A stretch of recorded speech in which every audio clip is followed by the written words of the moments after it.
Hey there, guys. Hello again. Today's Tuesday, January 14, 2020. Yes.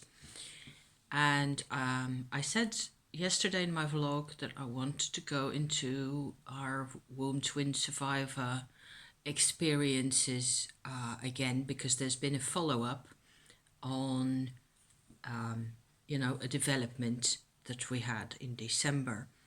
And I've been kind of plaguing myself also a bit because I'm used to doing this on my channel, like talking to my people, my subscribers, okay, and anybody random who just happens by and finds me interesting in some way or other, and basically being quite, you know, a bit self-centered maybe about these things, but also very much presenting my story, whatever it is that I have to say at that moment, from my own personal perspective, because I feel that's actually where I can contribute to the world or to discussions or to insights, and generally be there for people with whatever it is that we go through, in a way that's basically very personal. And it's also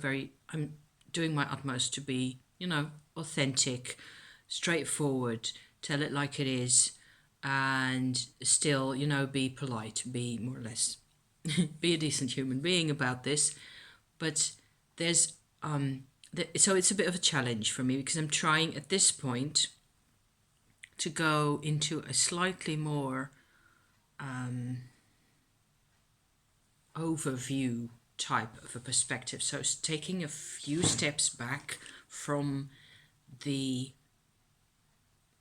being there in the moment, and then sort of the next moment or the next morning, here I am talking to you, telling you about my developments. Okay, that's what I tend to do normally. So I've got a candle right there which is shining in my glasses.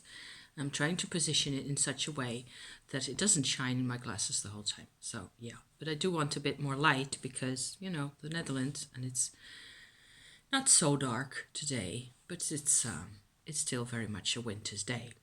And trying very hard to get this perspective. So I'm trying to explain things now, which I really shouldn't be explaining at all, because that's coming from my insecurity about how to do these things again. Okay, so I'm just giving you the insecurity and all of it. This will not be a professional enterprise at all, because it doesn't come out that way for me. And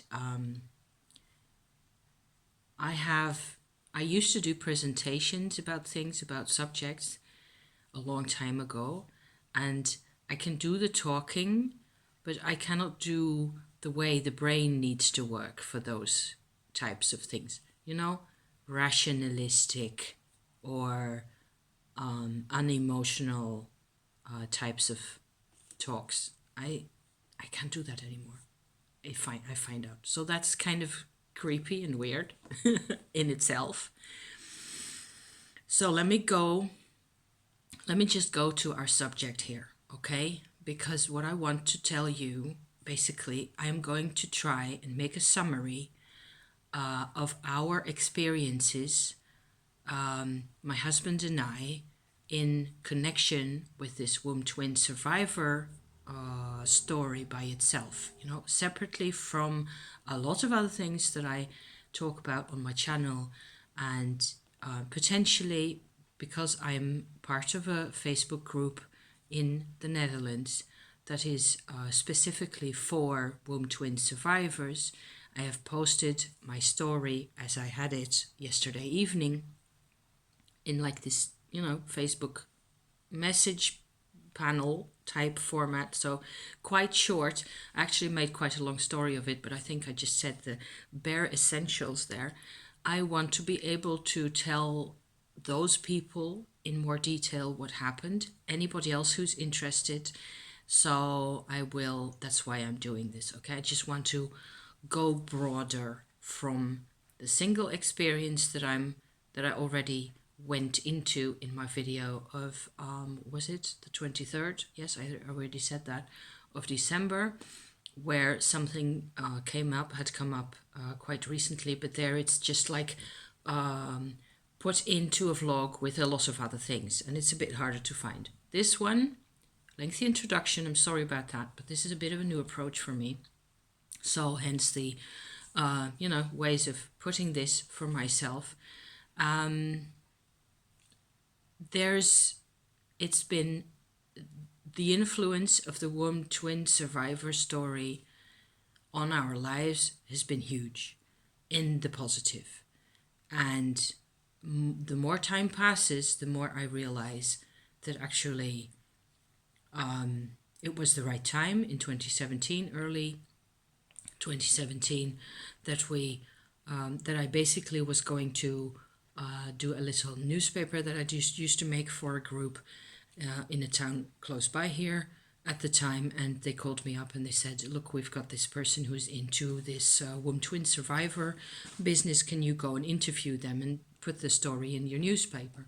So I was really excited because it was a really new and interesting, fascinating subject for me. I'd never really, I think I'd heard of it, but very vaguely in the distance only. And I'd no reason before that to think about these things at all. Also not for myself, especially. I had other things on my mind and so on and so forth. So, but then at that point, I called up this person. I talked to her on the phone. She was really easy to talk to for more than an hour.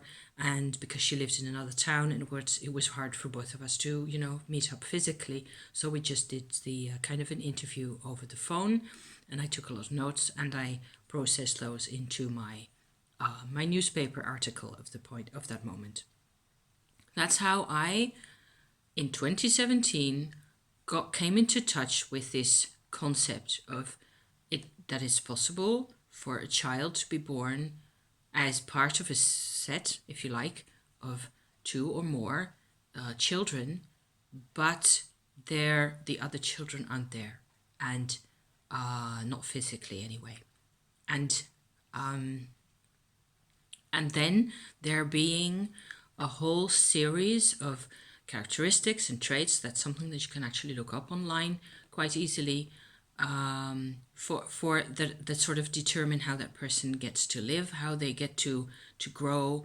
And of course, like for my husband, because then the link to my husband came up quite soon as I was processing my data for my notes for the article. I thought of my husband, and I felt like, okay, so I have to look up those lists of personality traits and those sort of psychological characteristics that are part of this kind of makeup. And I was reminded very strongly of my husband. So even then, at that point, I wasn't really going like, okay, so this is it. It wasn't something I could just decide for him.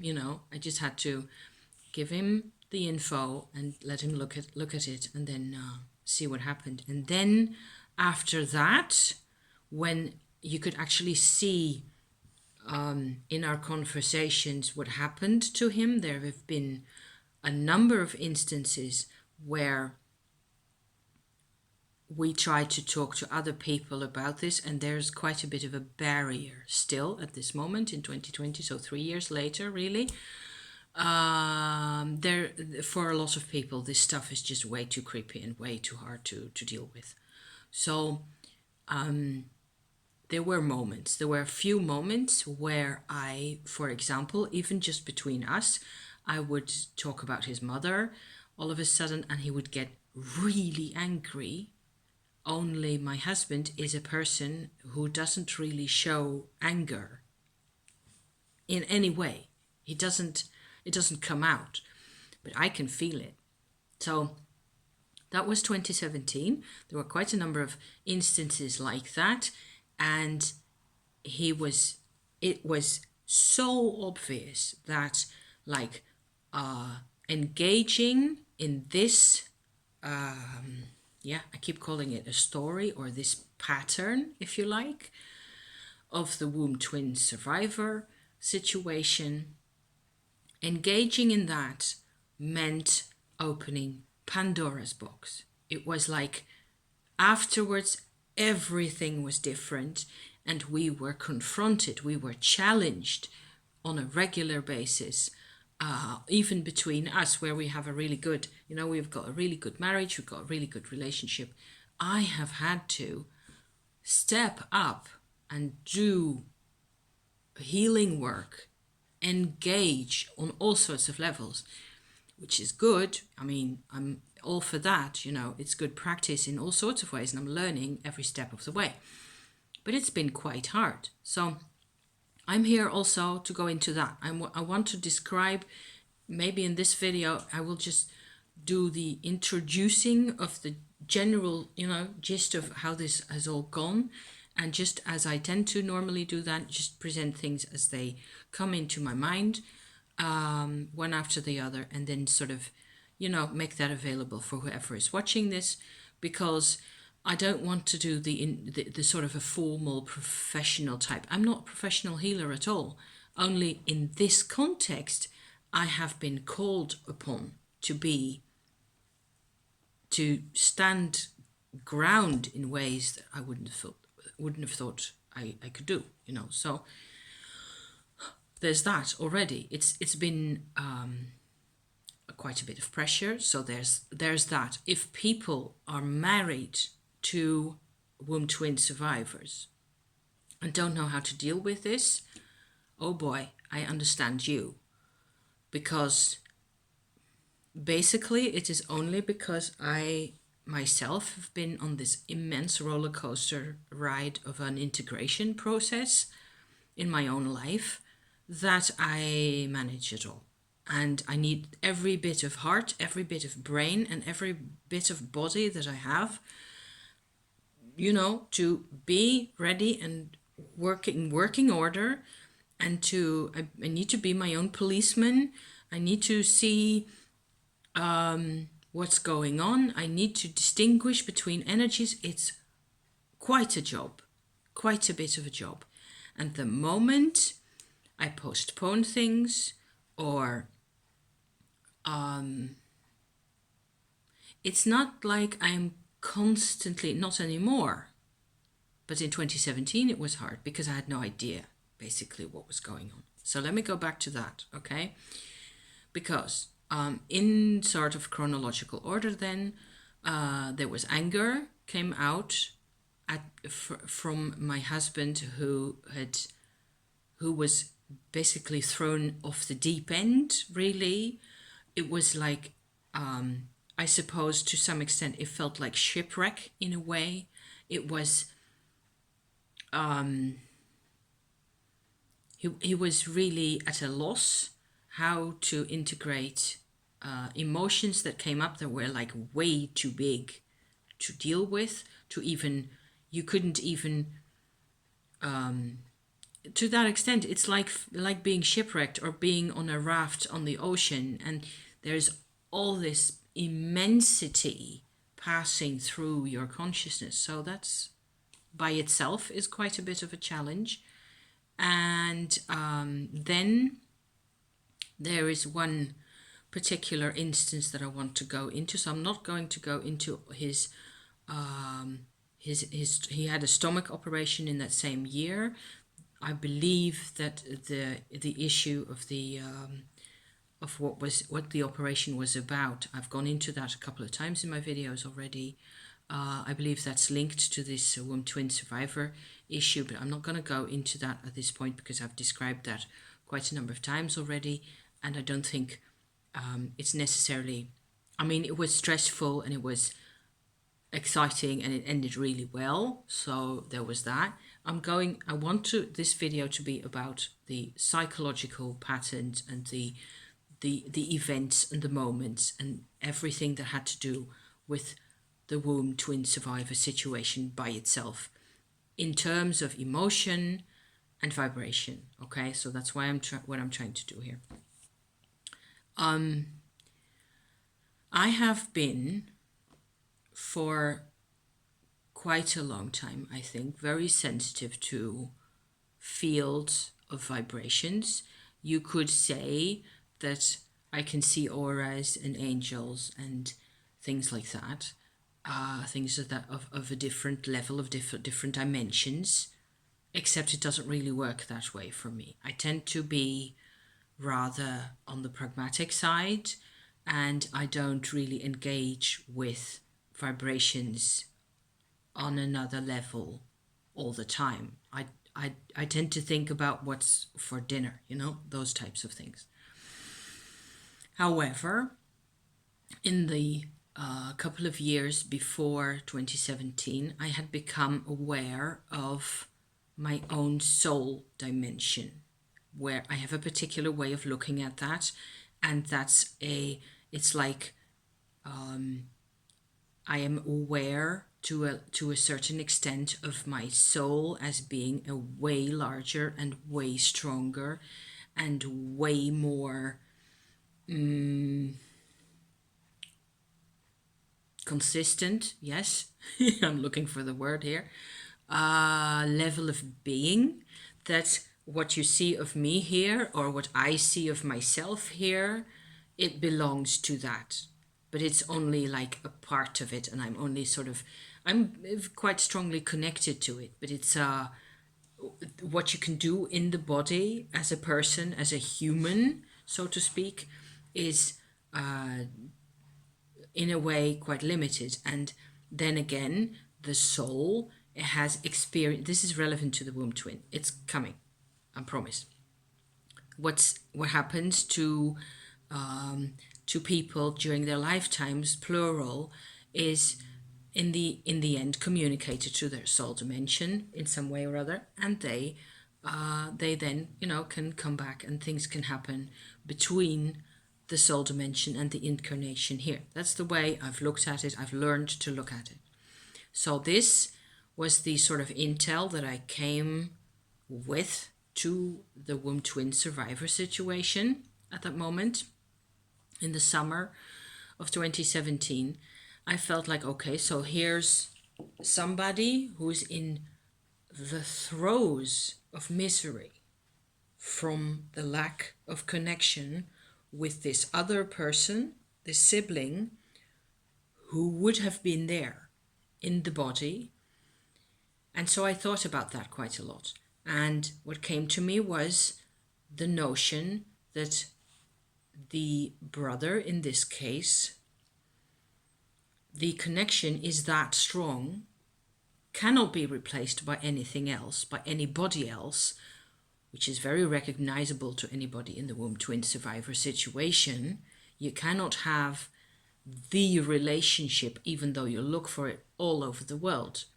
You cannot find the person, right? Because apparently, as we incarnate, as we become bodies in our mother's wombs, and then there is another person, another soul, basically, incarnating at the same time, at the same place. That's just a level of open awareness, of open contact between two selves, if you like, that you're never going to have with anybody else in this type of, in the normal, whatever normal is, in the world. It's very unlikely. It's not probable that you're ever going to get, because I could distinguish the difference in vibration between the soul level and how long it takes for us to actually get here, and to what we are left with. We have other talents in a body. We're interesting enough to put lives in bodies because the bodies have other qualities that the soul world cannot access. The soul is basically unlimited. It is basically limitless, I could say. And in the body, you're all over limitations. You're constantly hedged in, and every gesture is limited by, the very physicality of things. So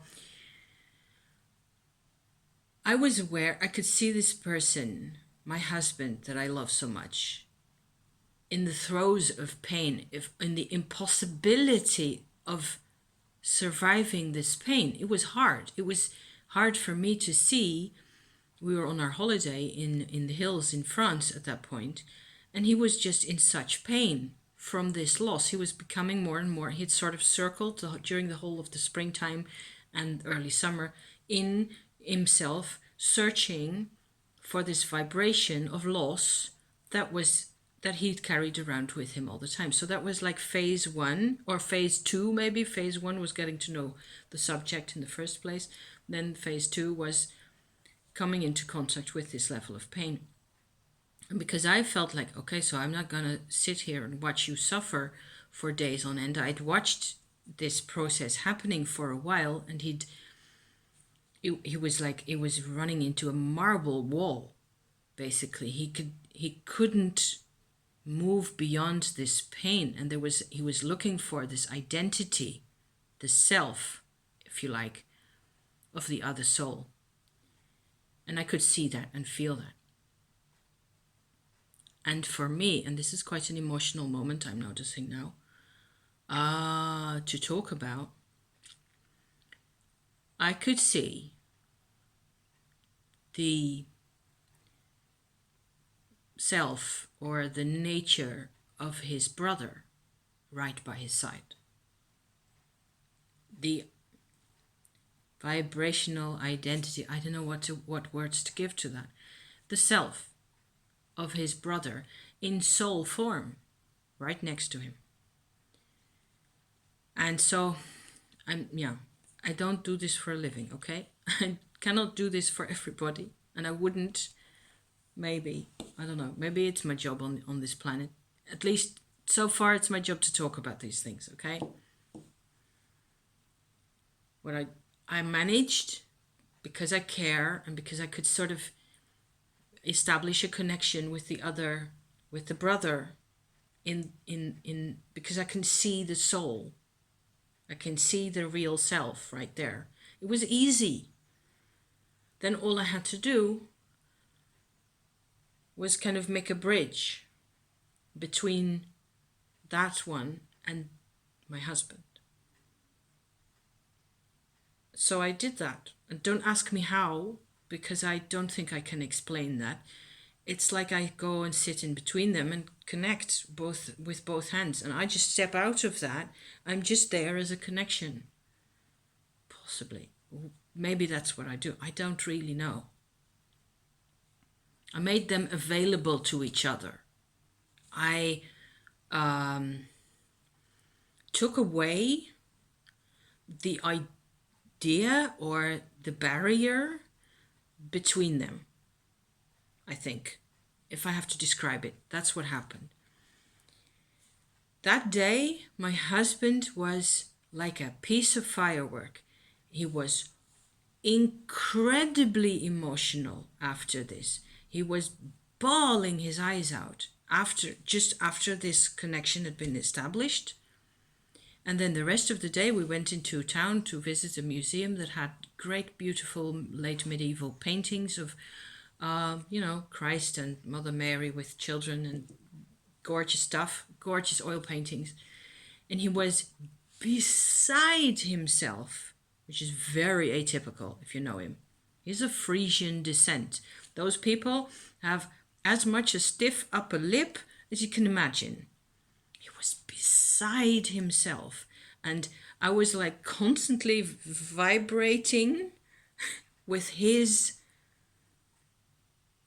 state of being overjoyed. It was like a joy that was impossible to manage, really.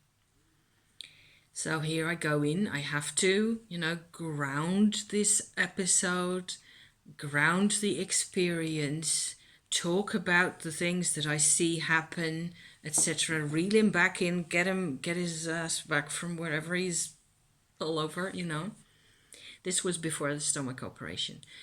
Having ectopic tissue that provoked his stomach for whatever it was, 57 years, has made things even more difficult.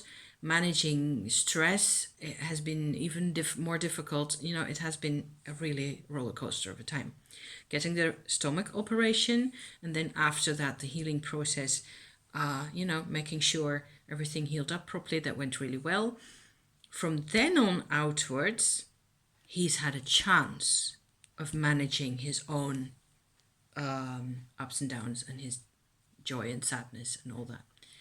And so 2018, 2019 have been a long, slow, steady ride downhill, I think, in the best possible way. I mean downhill in less and less effort is needed for him.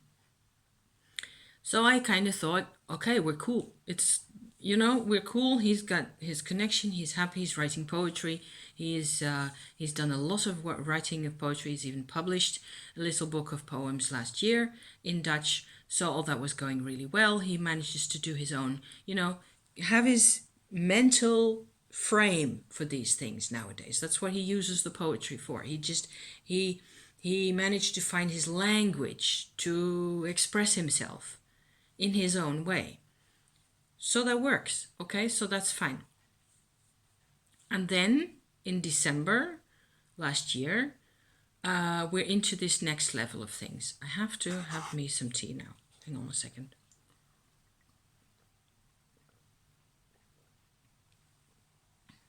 I don't think I've revisited the soul episode, the connecting between this emanation or whatever it was from his brother with himself. I don't think I've told him about it a few times and what it was like for me and all that. And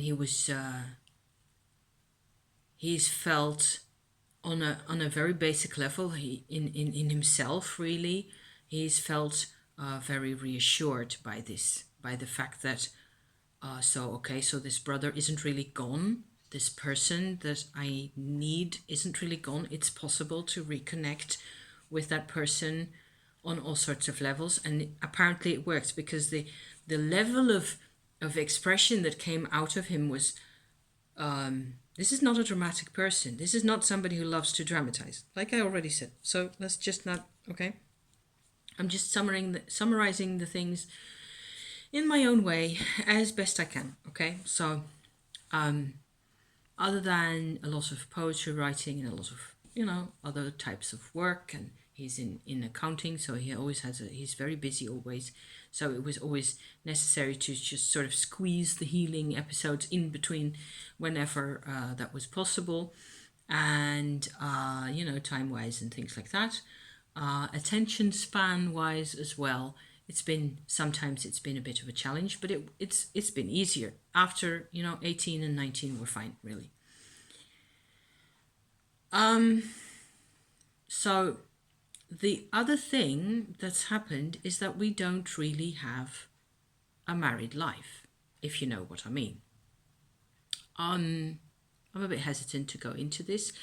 There are advantages to not having any sex, because that means that I get to, work with my own energy field, which is what I've been doing in my Shakti energy work process quite often.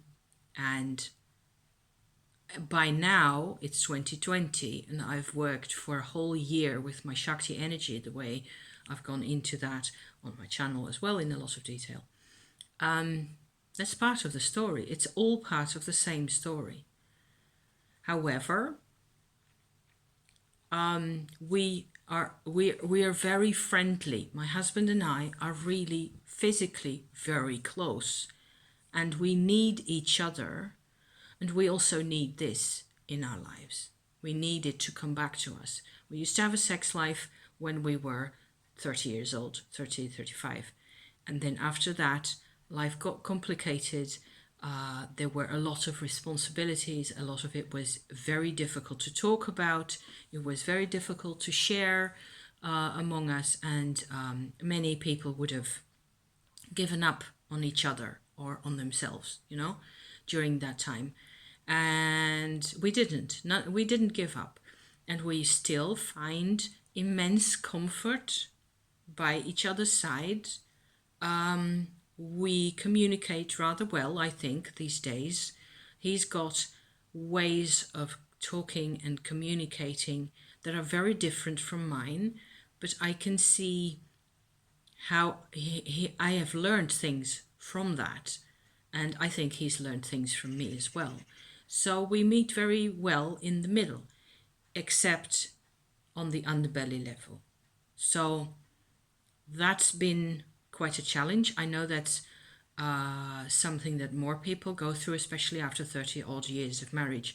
It's not like it's the most obvious thing in the world, what with, careers and difficulties and money and all that. It tends to be a problem.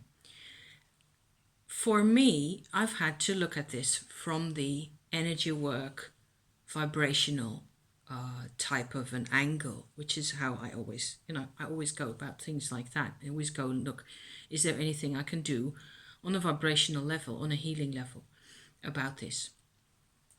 Am I going to make this? Let me see how long I'm in. Okay, half an hour. That's so far, that's okay.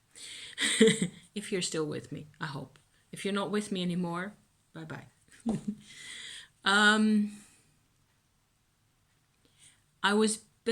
I'm okay, with this. I'm sort of okay most of the time. There are moments where I tend to get like, I want my hormones want their fix, and they want, they want that. And it's not happening. So there's that. And then there's the fact that he's going to turn 60 this year, and he's still got quite a number of good years in him. But you can tell, he doesn't look like he's 18 years old anymore.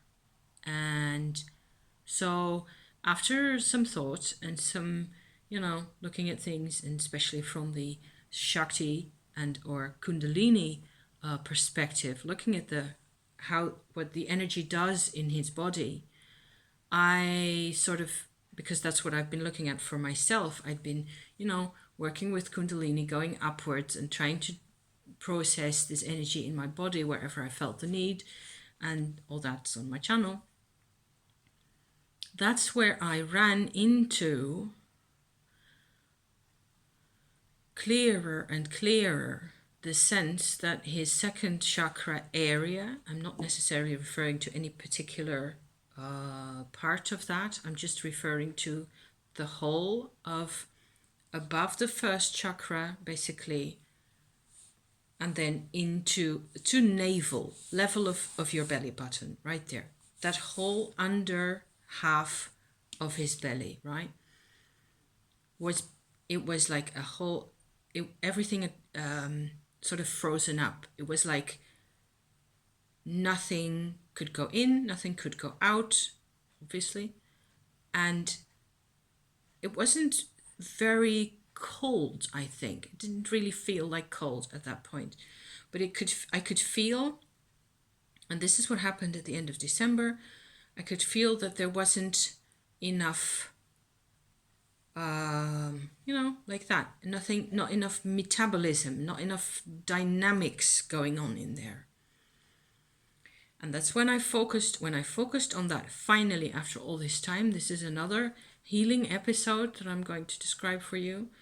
I could sort of sense that, okay, so there's energy here that resembles enormously what the energy is like when you're on your period as a woman. Okay, I know that energy because I've had my period since I was 12, so every month, clock time. So that's how it started.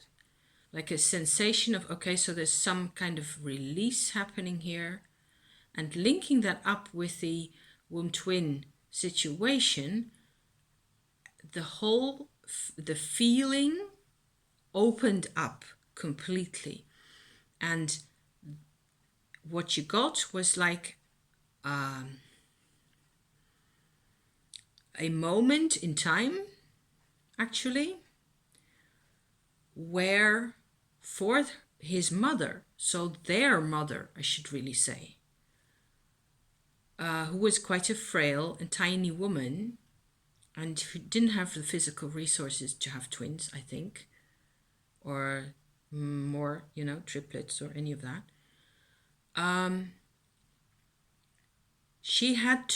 Her body had to let go of one child and hang on to the other. And that was an extremely conflicting situation for her to be in. Once I'd made contact with that emotion, with what that felt like, and I could only do that because I have female organs, because I've not had children myself, and if I'd had troublesome pregnancies and or miscarriages like many people have, I might not have been able to come along into this emotion. But because I haven't, because all I've had ever was periods on a regular basis with, some cramps and some discomfort, but nothing out of order with that, basically. I could just travel inwards into this feeling. And then, from then on outwards, I followed that. And it was like just coming along into that emotion was an enormous help in there. Just seeing it, really. So that was extraordinary. It was really special. It was really striking and surprising that this just came out all of a sudden. And of course, none of this emotional process of this hanging on to this child, letting go, pushing out the other child in whatever stage of the pregnancy that actually happened. We can't ask anybody anymore because there haven't been any notes, because it happened in 1960 or probably 59, because dates and things. So maybe she had some bleeding early in the pregnancy, and that was it, really. But the message was there. The message of, I have to hang on to this one, but the other one's got to go. And then, that was 3 weeks ago, okay? And I just sat there and I held my hands on his belly, and I just sort of was there with that emotion, and that helped quite a lot. And he could feel it. He confirmed how it felt and how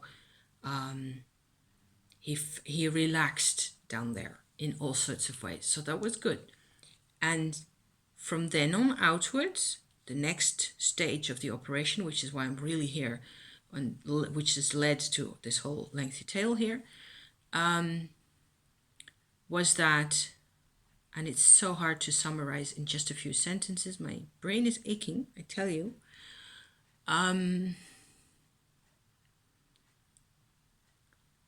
It turns out there's a follow-up, and it turns out that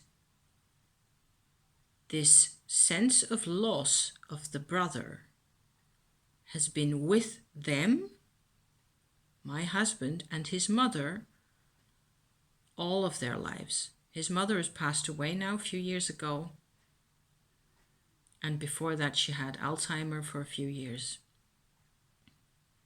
But always, I've known her when she was still in good shape and still mentally completely fit and all, for quite a number of years. And I have seen it. I have seen it happen. I've watched it. She was always really worried, either that he wouldn't manage something by himself, or that he would be in trouble. On the other hand, at the same time, she valued her own and his personal freedom immensely. So there was a constant pushing and pulling between the two of them, and she did that with other people as well. And suddenly, just in the few days since Sunday evening that this has happened, that I've seen this development, so the development in time, out from basically the womb time where the twin had to leave, the other twin had to go. From then on outwards, the pattern of clinging on to this child, and there's always a massive insecurity surrounding that, and for her personally, a tendency to also just push it out and push him away, basically. It has made my husband into the person he is today, basically. And for a very long time, he's struggled with immense insecurities. So that's not necessarily a normal womb twin survivor characteristic, I think. Sadness and loneliness are characteristics, absolutely. But because I'm in the lucky position where I know both of them really well, I have been able to see this pattern emerge now. And so it's not a single event. And the point I would like to come back to here and stress is how hard it is for a man to be in this situation, which is 1 out of 10, or what is it out there, at least, people who are womb twin survivors, right? So, because if you're a man, you don't have the organs, you don't know this whole mechanism of life and, letting go and all that, how that works. You're burdened with content that it really was his mother's behavior, his mother's vibration, his mother's, and she wasn't even aware of most of it, I think. She would have understood, I think, if we'd been able to talk to her, or if we were able to talk to her now, at this point, she would understand really well, I think. She was always one for new ideas and new thoughts, and she wouldn't have been put off by any of this type of subject matter at all. She's been so worried about him, and he has felt this worry, and this is something that I know personally very well, how horrible it can make you feel when your mother worries about you the whole time, because my mom used to do that with me as well, on a whole from different reasons and on a different level. So it's a vibe that I know, right? How insecure that can make you feel when you grow up, when you're trying stuff out. You're supposed to try stuff out, you're supposed to fail at stuff and then figure it out, trial and error and all that. I'm hoping that I put everything into this story that I wanted to put in. The important bits are there, I think. And maybe that's what I should say, really. What I should add to this is following along if you can. It takes a lot of energy from me to do this. Then again, I recuperate when I notice that it's helping and things are quieting down again afterwards. I get rest too. So I can, that's how I can do this, okay? But in order for us people to do these things for each other, for you women to do this for your men if you need to, if this what I've told you is your story also, to some extent, then everything is relevant to this process. And whoever you are and whatever it is that you're doing, what I'm trying to say is that there's a lot more possibilities, especially from the things that hurt you most, yourself. So the woman healer that you are has to look at herself and work through her own pain, because that's what I had to do. That's how I got to do this work for my husband eventually. There's no boundaries. There aren't really any boundaries. And you might say that I am healing my mother-in-law through my husband. It doesn't really matter. It doesn't matter. It benefits everybody. And so here I sit making a video about this. Thank you from the bottom of my heart for watching me ramble about this. I hope it's inspiring. Okay, thank you, and see you again soon. Okay, bye bye.